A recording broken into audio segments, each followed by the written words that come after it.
नमस्कार दोस्तों, मैं अभिलाष सूर्यवंशी आप सभी का स्वागत करता हूं।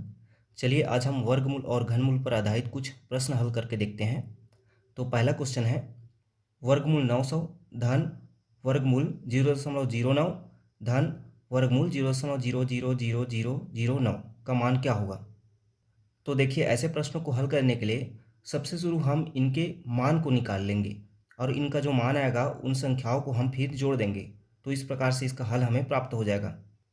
चलिए हल करते हैं। 900 का वर्गमूल क्या होता है? 30 होता है, तो यहाँ पर 30 हो जाएगा। अब देखिए यहाँ पर 0.09 है, तो हम 9 का वर्गमूल जानते हैं कितना होता है, 3 होता है। तो यहाँ पर 0 और 9 मतलब दशमलव के बाद कितने संख्या है, 2, मतलब इसका हो जाएगा 3 और ये 0 का 0, इसलिए ये हो जाएगा 0.3 धन फिर इसमें 9 का वर्गमूल क्या हो जाएगा, 3। तो देखिए यहाँ पर दशमलव के बाद 1 जोड़ी, 2 जोड़ी और 3 जोड़ी बन रहा है, मतलब दशमलव के बाद यहाँ पर 3 संख्या लगेगा। तो 0.003। अब इन तीनों को हमें जोड़ देना है, तो इन तीनों को जोड़ेंगे तो इसका मान प्राप्त हो जाएगा। तो जोड़ देते हैं। चलिए तो देखिए जोड़ने के लिए क्या करेंगे, 30। फिर अब दशमलव संख्याओं को जोड़ने के लिए दशमलव बिंदु एक सीधे में होना चाहिए, तो यह 30 है। अब यहाँ पर इसके नीचे 0.3 मतलब यह 0 और 0.3, फिर यह 0.003, इसको हम 0 लिख सकते हैं। चलिए जोड़ देते हैं, 3 0 3 0 3। इस प्रकार से हमें इसका मान 30.303 प्राप्त हो जाएगा।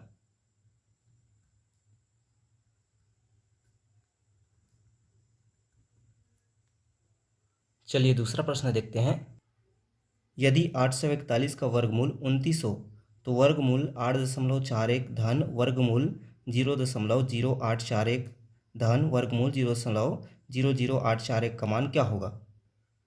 तो देखिए इस प्रश्न में आपको 841 का वर्गमूल 29 है, यह पहले ही बता दिया है ताकि आपको इसका वर्गमूल निकालना ना पड़े। अब देखिए 841 का वर्गमूल 29 है, तो 8.41 है, मतलब इसे भी हम 841 मानते हैं, तो इसका वर्गमूल क्या हो जाएगा, 29 हो जाएगा। लेकिन यहाँ पर देखिए आप दशमलव के बाद कितने हैं, 2 अंक हैं, मतलब यहाँ पर दशमलव के बाद 1 अंक रहेगा, तो यहाँ पर 2.9 हो जाएगा धन।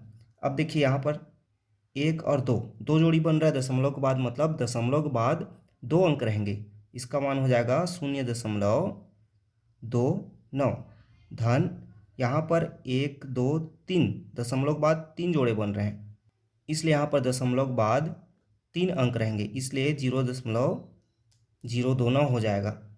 अब क्या करना है, हमें इन तीनों को जोड़ देना है, तो चलिए जोड़ देते हैं। 2.9 0.29 और 0.029, तो यह हो जाएगा 9 9 2 11, 9 2 11 1 12, दशमलव को दशमलव 2 1 3। इस प्रकार से इसका मान 3.219 प्राप्त हो जाएगा।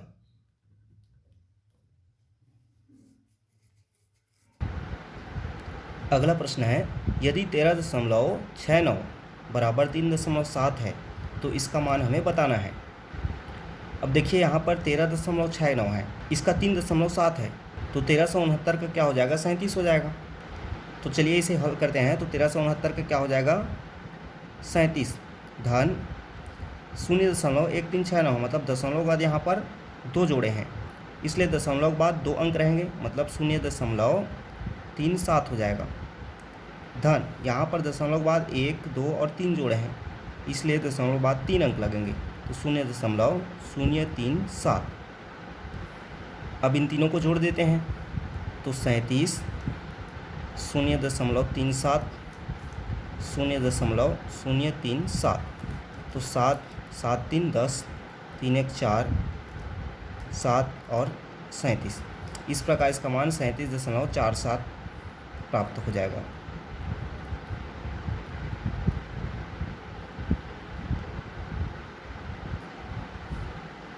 अगला क्वेश्चन है, यदि वर्गमूल 15 का मान 3.88 है तब 5/3 का वर्गमूल क्या होगा। तो चलिए हल करते हैं। तो हमें निकालना है वर्गमूल 5/3 का मान। अब देखिए यहाँ पर वर्गमूल 15 बराबर 3.88 दे दिया है, मतलब ऐसे प्रश्नों में क्या है, हमको इनके टर्म को 15 के रूप में लाना है। तो देखिए यहाँ पर हम हर का परिमेय करते हैं, मतलब हर को ऊपर और नीचे दोनों में गुणा करेंगे। तो यह हो जाएगा 5/3 और दोनों में हम 3 का गुणा कर देंगे। तो यह हो जाएगा 15/3 तिया 9। अब देखिए यहाँ पर वर्गमूल 15 का मान दिया है कितना, 3.88, और वर्गमूल 9 का मान क्या हो जाएगा, 3 हो जाएगा। अब इसे आप डिवाइड कर सकते हैं, तो 3 एक कम 3, 3 दूने 6 और 3 निया 27। इस प्रकार 5/3 का वर्गमूल क्या हो जाएगा, 1.29 हो जाएगा।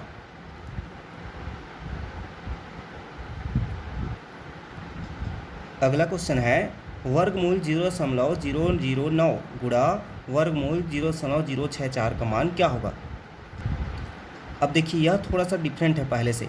यहाँ पर आप दशमलव के बाद देखते हैं तो सम स्थान में जोड़े नहीं बन रहे हैं अंकों का। जैसे कि यहाँ पर एक जोड़ा बना, अब इसका नहीं बन रहा है, वैसे यहाँ पर भी एक जोड़ा बना, इसका नहीं बन रहा है। इसका मतलब यह एक पूर्ण वर्ग नहीं है। तो ऐसे में हम यहाँ पर डायरेक्ट इनका मान नहीं निकाल सकते। यदि यह सम स्थान में रहते तो जैसे कि यह 64 का 8 लिख देते डायरेक्ट, लेकिन यहाँ पर सम स्थान में नहीं है, इसलिए डायरेक्ट हम नहीं लिख सकते। तो ऐसे प्रश्नों को हल करने के लिए हम सबसे पहले दशमलव बिंदु को हटाते हैं। अब देखिए दशमलव बिंदु कैसे हटाते हैं, तो इसे हम लिख सकते हैं 0.009, दशमलव बिंदु हटा दिए। अब देखिए दशमलव के पहले के लिए हम 1 लिखते हैं और दशमलव के बाद जितने अंक हैं उतने हम 0 लगा देते हैं, तो 3 अंक है इसलिए 3 0। इसी प्रकार गुणा इसको भी करेंगे तो दशमलव हटाएंगे तो यह बन जाएगा 0.064 बटे दशमलव के पहले के लिए 1 और बाद में 3 0 लगा देंगे। अब इसे हम पूरे का वर्गमूल में लिख सकते हैं। अब देखिए यहाँ पर अब हम 9 का वर्गमूल लिख सकते हैं। तो 9 का वर्गमूल क्या हो जाएगा, 3। 64 का वर्गमूल क्या हो जाएगा, 8, और 1000 और 1000 का एक जोड़ा बन गया, मतलब 1000। तो यह हो गया 8 तिया 24 बटे 1000। अब चूंकि यहाँ पर हर में 3 जीरो हैं, मतलब ऊपर में दशमलव के बाद 3 अंक रहेंगे, तो यह हो जाएगा 0.024। इस तरह इसका मान हमें 0.24 प्राप्त हो गया।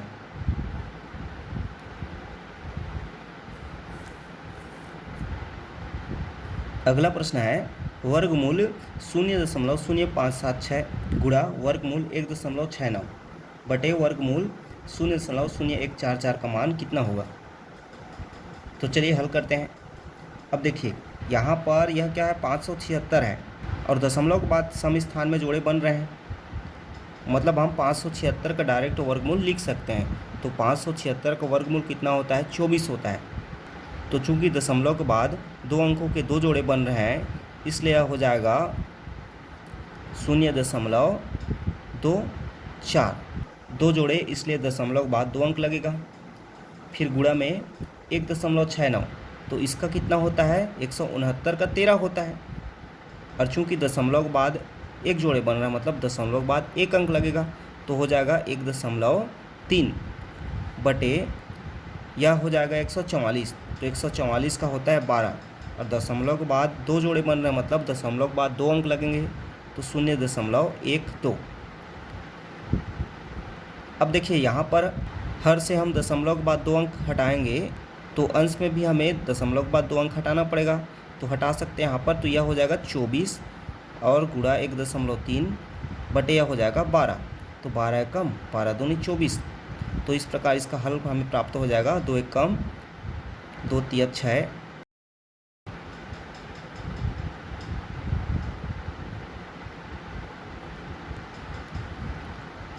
अगला प्रश्न है वर्गमूल 2.25 गुणा वर्गमूल 2.89 बटे 2.55, इसका मान हमें बताना है। तो यहाँ पर 225 का वर्गमूल कितना होता है, 15 होता है। अब देखिए यहाँ पर दशमलव के बाद 2 अंकों का एक जोड़ा बन रहा है, मतलब दशमलव के बाद 1 अंक लगेगा, तो यह हो जाएगा 1.5 गुणा 289 का कितना होता है, 17। तो यहाँ पर भी एक जोड़ा है, मतलब 1 अंक लगेगा दशमलव के बाद, तो यह हो जाएगा 1.7 और बटे 2.55। अब देखिए हर में दशमलव के बाद कुल अंक कितने हैं, 2 हैं। और अंश में भी कुल अंक 2 हैं, यहाँ पर एक और यहाँ पर एक। तो यहाँ पर हम डायरेक्ट दशमलव बिंदु को हटा सकते हैं। तो यह हो जाएगा 15 गुणा 17 बटे 255। अब 15 को 7 से गुणा करते हैं तो 15 सत्ते 105 की 5 10 हासिल है, 15 कम 15 और 10 25। तो 255 बटे 255 हमें प्राप्त हुआ। मतलब इसको हम कटाएंगे तो हमें इसका मान 1 प्राप्त हो जाएगा, मतलब 1 का आंसर हुआ।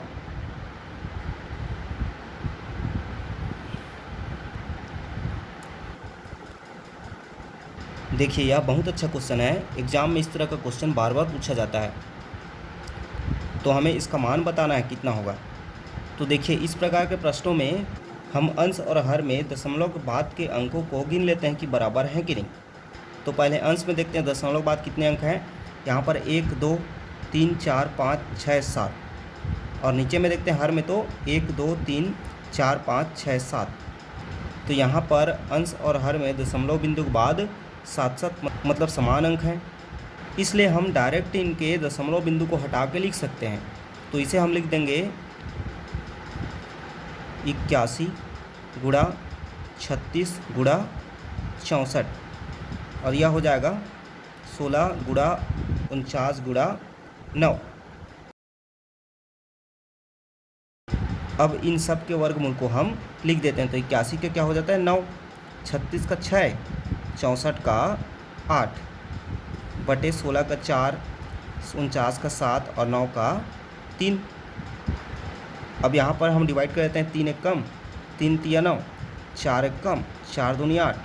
तो हो जाएगा 6 तिया 18 दूनी 36 बटे 7। इस प्रकार इसका मान हमें 36 बटे 7 प्राप्त हो जाएगा। तो इस तरह के प्रश्न आपको कठिन दिखते हैं लेकिन बहुत आसान होते हैं।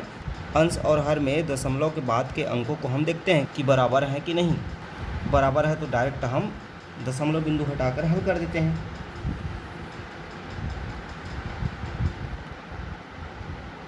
देखिए अगला प्रश्न है, हमें इसका मान निकालना है।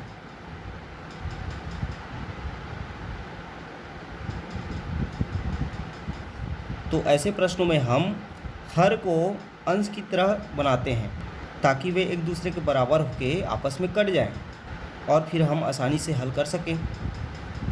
तो देखिए कैसे हम इसको लिख सकते हैं। तो पहले तो हम इसे लिख देते हैं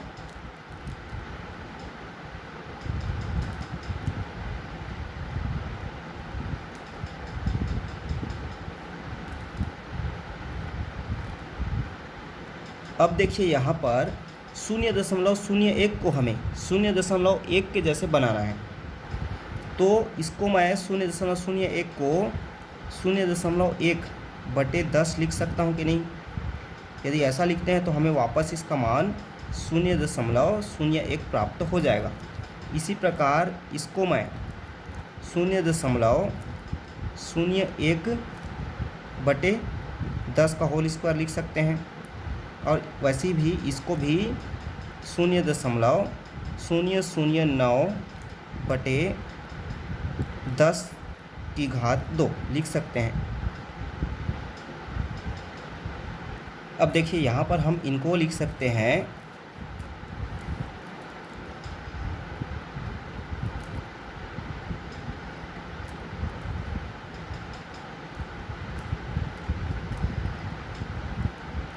यह हो जाएगा 0.1 का होल स्क्वायर प्लस 0.01 का होल स्क्वायर प्लस 0.09 का होल स्क्वायर। और बटे में हम लिख सकते हैं 10 का होल स्क्वायर। अब यहाँ पर देखिए ये और ये टर्म समान हो गए तो ये आपस में क्या हो जाएंगे, कैंसिल हो जाएंगे। मतलब इसका मान हमें क्या प्राप्त हो गया 1/1 और नीचे में 10 की घात 2। मतलब यह हो गया हमारा 10 ऊपर जाएगा वो मल्टीप्लाई होकर, मतलब यह हो गया 10 की घात 2। तो इस तरह इसका मान हमें 10 प्राप्त हो जाएगा।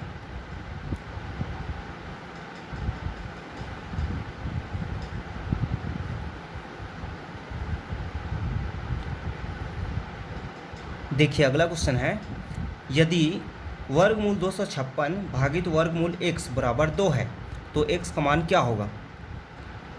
तो देखिए ऐसे प्रश्नों को कैसे हल करते हैं, तो पहले हम इसे लिख देते हैं, वर्गमूल 256 बटे वर्गमूल x, भागित को हम बटे के रूप में भी लिख सकते हैं, बराबर 2, यह हमें दिया हुआ है। अब यहाँ पर देखिए हम दोनों पक्षों में वर्ग कर सकते हैं, तो चलिए दोनों पक्षों में हम वर्ग कर देते हैं। तो यह वर्ग करेंगे तो क्या हो जाएगा, 256 का वर्गमूल जो है वह हट जाएगा, तो यह डायरेक्ट क्या हो जाएगा, चलिए यहाँ पर लिख देता हूँ इसको, 256 हो जाएगा, और यह वर्गमूल x है वह 100 हो जाएगा, और यह 2 का वर्ग हो जाएगा तो 4। अब इस 256 को हम इधर लाएंगे तब क्या हो जाएगा, तो यह 1/100 हो जाएगा, और यह 4 256 बटे में चले जाएगा। अब इनके टर्म को हम पलट सकते हैं, तो यह क्या हो जाएगा, x, और यह 256 बटे 4, तो यह हो गया 4 एक कम, 4 छक्का 24 और 4 चौक 16। इस तरह हमें x का मान क्या प्राप्त हो जाएगा, 64 प्राप्त हो जाएगा। तो इस तरह के प्रश्नों को हल करने के लिए हम पहले दोनों पक्षों में वर्ग कर देते हैं, उसके बाद हल करते हैं।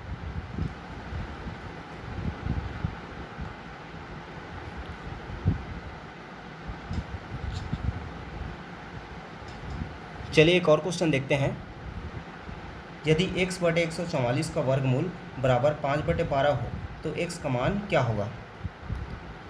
तो आइए हल करते हैं। तो x बटे 144 बराबर 5/12। अब यहाँ पर फिर हम दोनों पक्षों में वर्ग करते हैं, तो दोनों पक्षों में वर्ग करेंगे तो यह क्या हो जाएगा, x बटे 144, और यह 5 5 6 25 12 12 144। तो देखिए यहाँ पर 144 और 144 आपस में कट जाएंगे, तो हमें डायरेक्ट मिल गया x बराबर 25।